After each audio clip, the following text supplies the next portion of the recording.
Hey everyone, this is David Chua. Welcome to this training video. In this training video, I'm going to be teaching you what I call the 3 musts of a market. This is nothing new. It's basically the 3 things you need to know to decide whether your market is worth targeting online or offline.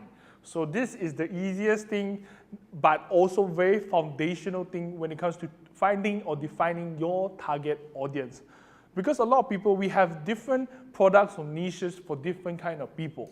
But you need to be able to justify if that group of people is worth selling to. So this is what I'm going to be teaching you in this video.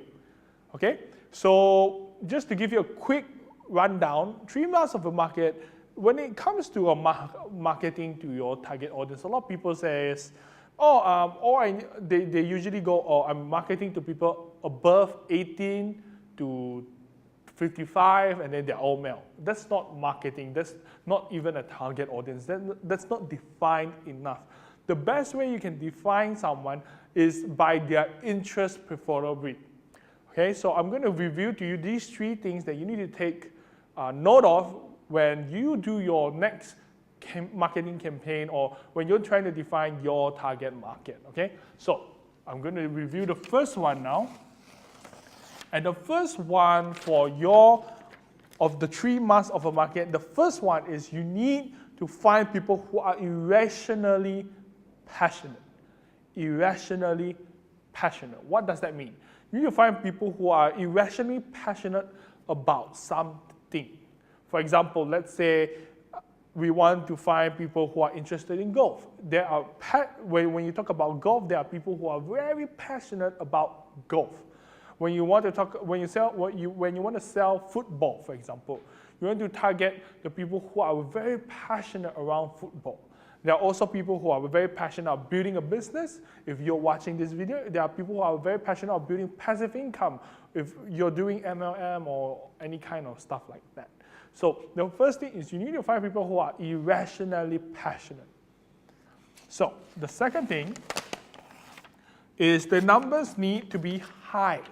That means the numbers must be able to justify that if you're selling to this demographic or this target market, the numbers need to be able to justify that you can go into this market and dominate it.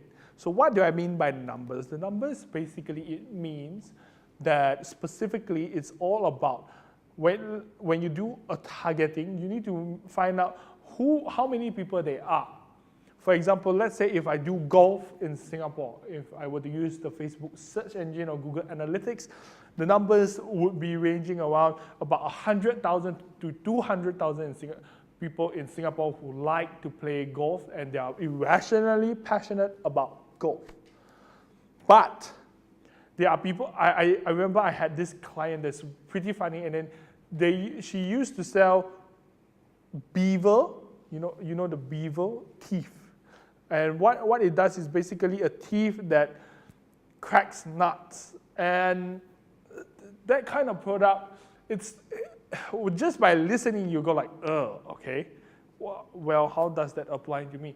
The thing is, because yes, there are people who want nutcrackers, for example, but it's a small niche. The numbers cannot justify them.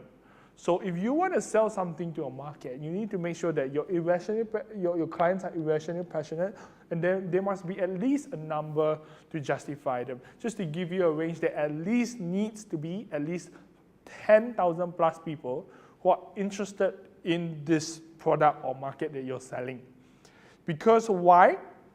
When you have a really low number, what happens is someone would have done the same thing as you and you're competing. And out of that 5,000 people, not everyone will buy from you. So what happens is your market potential is very small, and after a while, your business will face a lot of plateau growth or even decline, because what happens is your business just doesn't grow anymore because you don't have anyone else to buy from you. The people who have bought from you, or they have bought from you. Okay, so that's the second thing. Your numbers need to be high. And here's the third thing. Your customers need to be easy to find. What does it mean? then you need to be able to easily find them online or offline. You need to be able to know where they hang out, where they spend most of their time in, what apps do they mostly use, and then you need to be able to target them via where they hang around in. For example, golf. If I were to do golf, I can easily find them on Facebook, on Google, or I can go to, if I'm doing offline marketing, I can go to golf clubs or golf shops. These are where people hang around in. People who play golf, this is where they hang around in. Well, compared to if I were to sell, let's say, plastic stools for babies, like you need to find where are they easily found. And let's say a plastic stool for babies, it's for mothers who have babies, and then you need to go to maternity centers, you need to go to baby shops, that kind of stuff. But let's take the weird example, for example, like a beaver nutcracker tool. Like you have no idea where to go. It's those absurd, weird things. But just to give you a summary, most of your products or service, usually it's easy to sell. And usually you have a market to sell it. It's just as long as they meet these 3 criteria, you'll be fine. I know that sometimes I have met clients that sell just absolutely weird stuff. You can make money with it, but it needs to meet these 3 requirements. So that's all I'm saying. So these are the 3 market must-haves so that you can spend most of your time into that market. If you can meet these 3, you'll be fine. So let me know what you think about the teachings in this video. What are your biggest takeaways? Does your market, does the people you're targeting meet these 3 areas? If yes, let me know, and I want to engage with you further in the comment box below. And also, if you want more training or resource videos, feel free to go to my website. I have a lot of training videos on the site for you to learn from. And if you like my pretty face, feel free to like me on Facebook, follow me on Snapchat, follow me on YouTube, Twitter, and Instagram, and then I hope I can engage with you further on social media.